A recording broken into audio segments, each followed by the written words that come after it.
पश्चिम Maharashtra education trust द्वारा संचलित lady Halima Begum Urdu semi English primary school आणि इस्माईल हसन खान उर्दू प्राथमिक शाळा। मी परवीन हनीफ शेख, इयत्ता 7वी, पाठ क्रमांक चौथा पाठ अनुभवी शेतकरी हा पाठ आज आपण शिकूया। या अनुभवी शेतकरी या पाठाचे जे लेखक आहेत ते यशवंत सुरोशे। पाठ क्रमांक 9 अनुभवी शेतकरी। आयुष्यभर काबाड कष्ट करून रामरावांनी 8 एकराची शेती स्वतःच्या मालकीची केली। एकीकडे शून्यातून विश्व निर्माण केल्याचा आनंद रामरावांच्या मनात होता, तर दुसरीकडे आपली 3ही मुले नीट शिकली नाहीत आणि शेतीच्या कामाला हातभार लावत नाही या चिंतेने त्यांचे मन ग्रासले होते। उतार वयामुळे आता कामही होत नव्हते। त्यात मनाच्या या रोगाला कोणतेच औषध लागू पडत नव्हते। बिछाण्यावर पडलेल्या रामरावांच्या डोळ्यांसमोर 8 एकरांचा हिरवागार पट्टा ओसाळ पडल्याचे दुःस्वप्न तरळून जायचे, जे घाबरा व्हायचा। पण 3ही मुलांना फिकीर नव्हती। 22-25 वर्षाचे हे तगडे तरुण गावभर हिंडत, गप्पा मारत आणि फक्त जेवायला घरी वेळेवर येत। रामरावांना काय करावे हेच कळेना।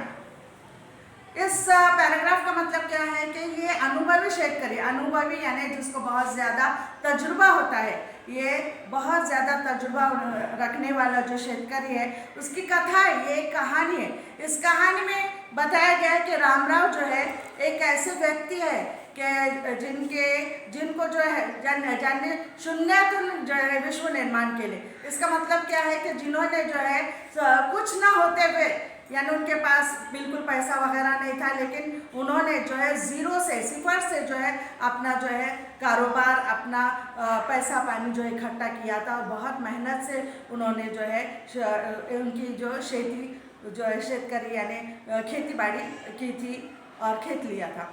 इनके जो है 3 लड़के थे और ये तीनों लड़के जो है न वो उनको पढ़ाई में किसी किस्म का शौक़ था और ना ही वो खेतीबाड़ी में कोई दिलचस्पी लेते थे। तो रामराव जो है वो बहुत परेशान थे कि मेरे बच्चों का अब आगे चलकर क्या होगा। ये बच्चे ना तो पढ़ाई करते हैं और ना ही खेतीबाड़ी में वो कोई दिलचस्पी लेते हैं। तो वो उनको जो है उनका जीव जो है घाबरा घुबरा झाला होता, यानी बहुत ही बेचैन से रहने लगे थे। आगे देखते हैं। एके दिवशी डॉक्टरांकडे जाण्याच्या उद्देशाने रामराव घराबाहेर पडले।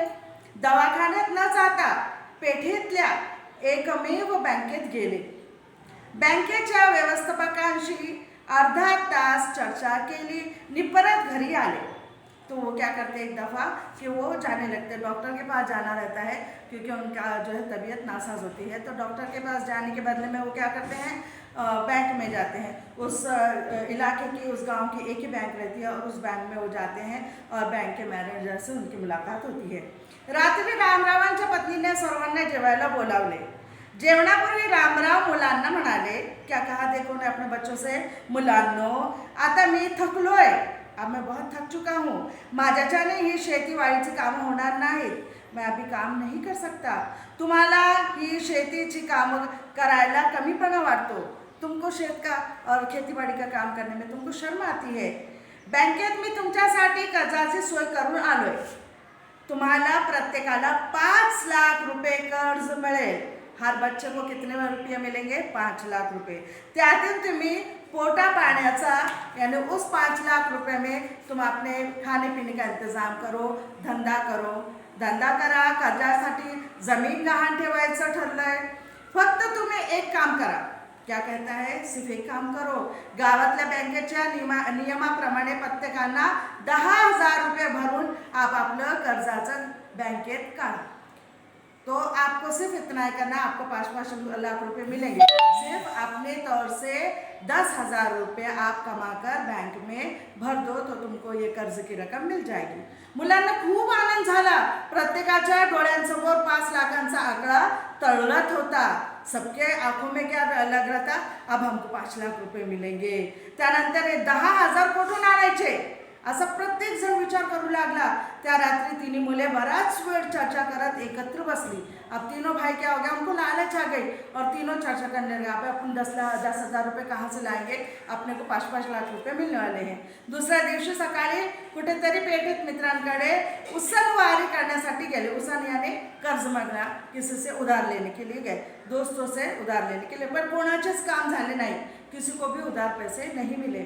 रामराव वह सर्वांना कानोसा घेत होता. रामराव सब क्या सुन रहा था कि बेटे क्या करते. दुपारच्या वेळी तिन्ही मुले रामरावांचा निरोप घ्यायला आली. वो तीनों बच्चे आते, बाप से इजाज़त मांगते. आम्ही शहरात चाललो आहोत. हम कहाँ जा रहे हैं, शहर में जा रहे हैं. महिनाभरानं 10,000 रुपये कमवून आणू. 10,000 रुपये महिने, 1 महीने में कमा के लावूंगे, तेव्हाच घरी परतू. एवढं बोलून तिघे पाठीवरच्या पिशव्या सांभाळत गेले सुद्धा. शहरात त्या तिघांना कोणीही महिना 10,000 रुपये पगाराने नौकरीवर ठेवले नहीं. शहर में जाकर भी उनका कोई फायदा नहीं होगा. किसी ने भी उनको 10,000 रुपये महीने पर काम के लिए नहीं रखा. मोठ्या मुलाला किराणा मालाच्या दुकानात 7,000 रुपये पगाराची नोकरी मिळाली. मधल्याला हॉटेलमध्ये स्वच्छता करण्याची 5,000 रुपये पगाराची नौकरी दिली. देखो बड़ा बेटा जो है वो दुकान में काम करने के लिए किराना माल की दुकान पर जाता है, उसे 7,000 रुपये की नौकरी मिल जाती है. और बीच वाला जो रहता है उसको होटल में साफ सफाई के काम के लिए 5,000 रुपये की नौकरी मिल जाती है. धाकटा मुलगा दिवसभर फिरून कुठेच नोकरी मिळत नाही म्हणून बस स्थानकामधल्या रसवंती गृहात 6,000 रुपया पगारावर नोकरीस राहिला. अब सबसे छोटा जो था वो गया रसवंती गृह, बोले तो जो गन्ने का रस रहता है उसकी दुकान पर जाता है. वहाँ पर उसे कितने रुपये, 6,000 रुपये, 6,000 रुपये महीना के लिए नौकरी मिल जाती है.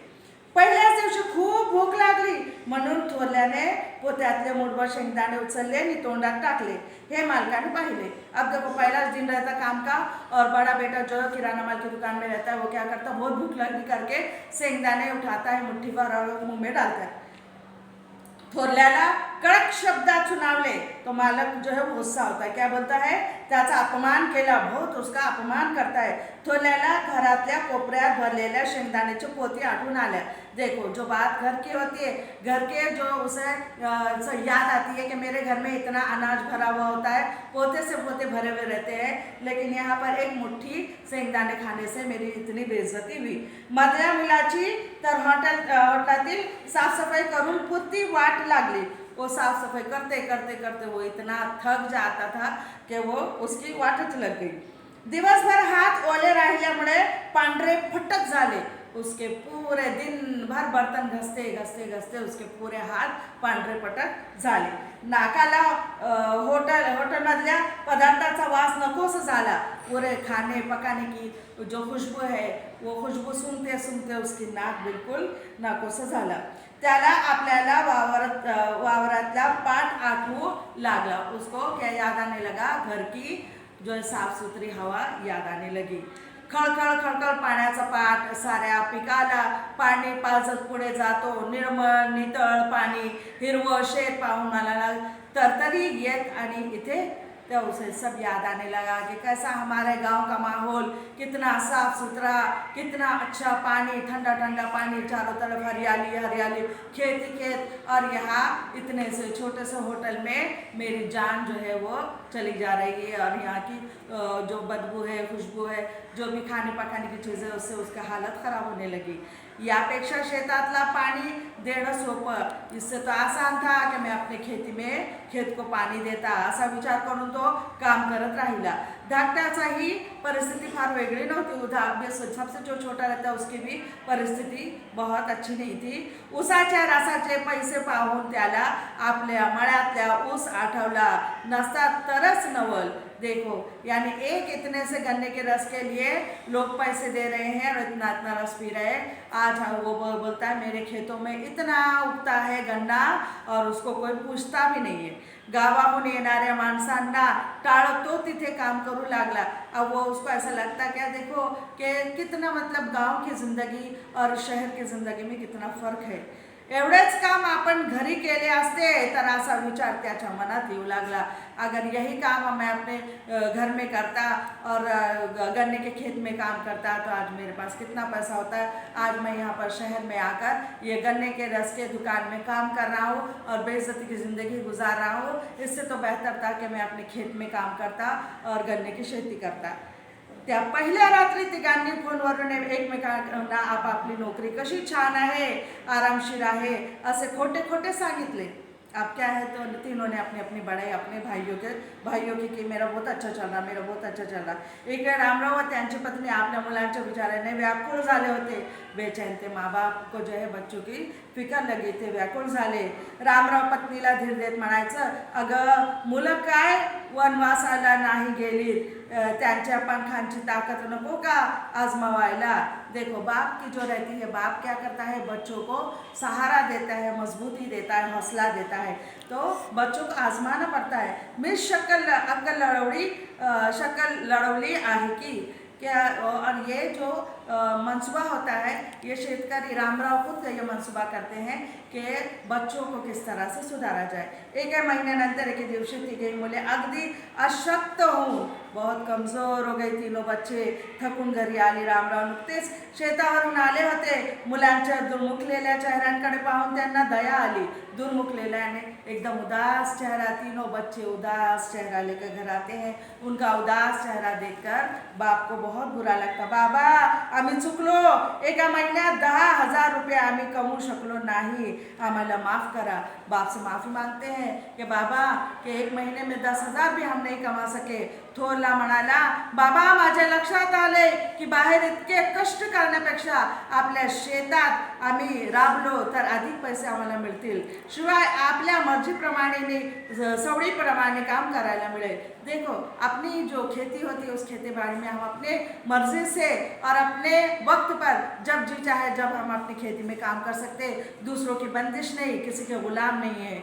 धाकटा म्हणाला, तुमच्या घराच्या गुरांच्या पिकांच्या सावसात राहता येईल। मैं तुम्हारे जानवरों के गुरु यानी जानवर, मैं जानवरों के साथ रहूँगा और तुम्हारे ये जो गुरा ढोरे हैं इनके साथ रहकर काम करूँगा, लेकिन मैं शहर नहीं जाऊँगा।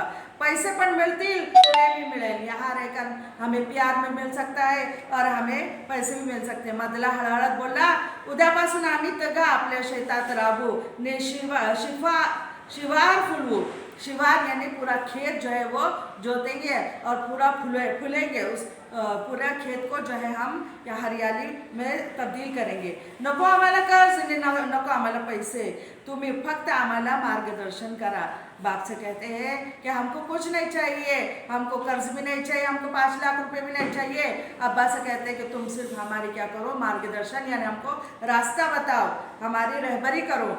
रामराव आणि त्यांच्या पत्नीच्या डोळ्यात पाणी आले। रामराव पुढे होत म्हणाला, मुलांनो शहरात नोकरी मिळवण्यापेक्षा तुमची कष्ट करण्याची क्षमता तुम्ही नक्कीच ओळखली आहे। तुमको समझ में आ गया होगा कि अपनी मेहनत जो है वो सबसे ज़्यादा अहम होती है। बाळांनो हेच मी तुम्हाला सांगत होतो, आपली स्वतःची पिकाऊ जमीन असताना काय इकडे तिकडे भटकायचं, हाताचं सोडून पडत्याच्या मागं का धावायचं।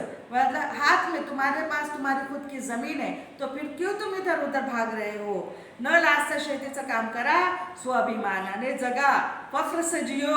या काळ्या आईची जितकी सेवा कराल, इस जमीन की तुम जितनी सेवा करोगे तितका फायदा तुम्हाला होईल। हा माझा अनुभव, ये मेरा अनुभव है, ये उस शेतकरी का, उनके बाबा का ये अनुभव होता है कि अगर हम मेहनत करेंगे तो उस मेहनत का हमको सिला मिलेगा। मुलांनी मान डोलावली, त्यांच्या डोळ्यातलं आत्मविश्वास पाहून रामराव मनोमन निश्चिंत झाले। अब रामराव जो है वो क्या हो जाते हैं, निश्चिंत हो जाते कि मेरे तीनों बच्चे जो है वो सही रास्ते पर आ गए। उन्हें समझ में आ गया कि कष्ट करना कोई बुरी बात नहीं है, अपने ही क्या और खेती का काम करने कोई उसमें ये नहीं नीचापन नहीं है। खेती का काम अपने खुद का, और जो मेहनत करेगा उसको उसके मेहनत का सिला ज़रूर मिलेगा। आपको ये लेसन अच्छी तरह से समझ में आ गया। इसके सवालात के जवाब अपनी CW में हल करना है। Thank you.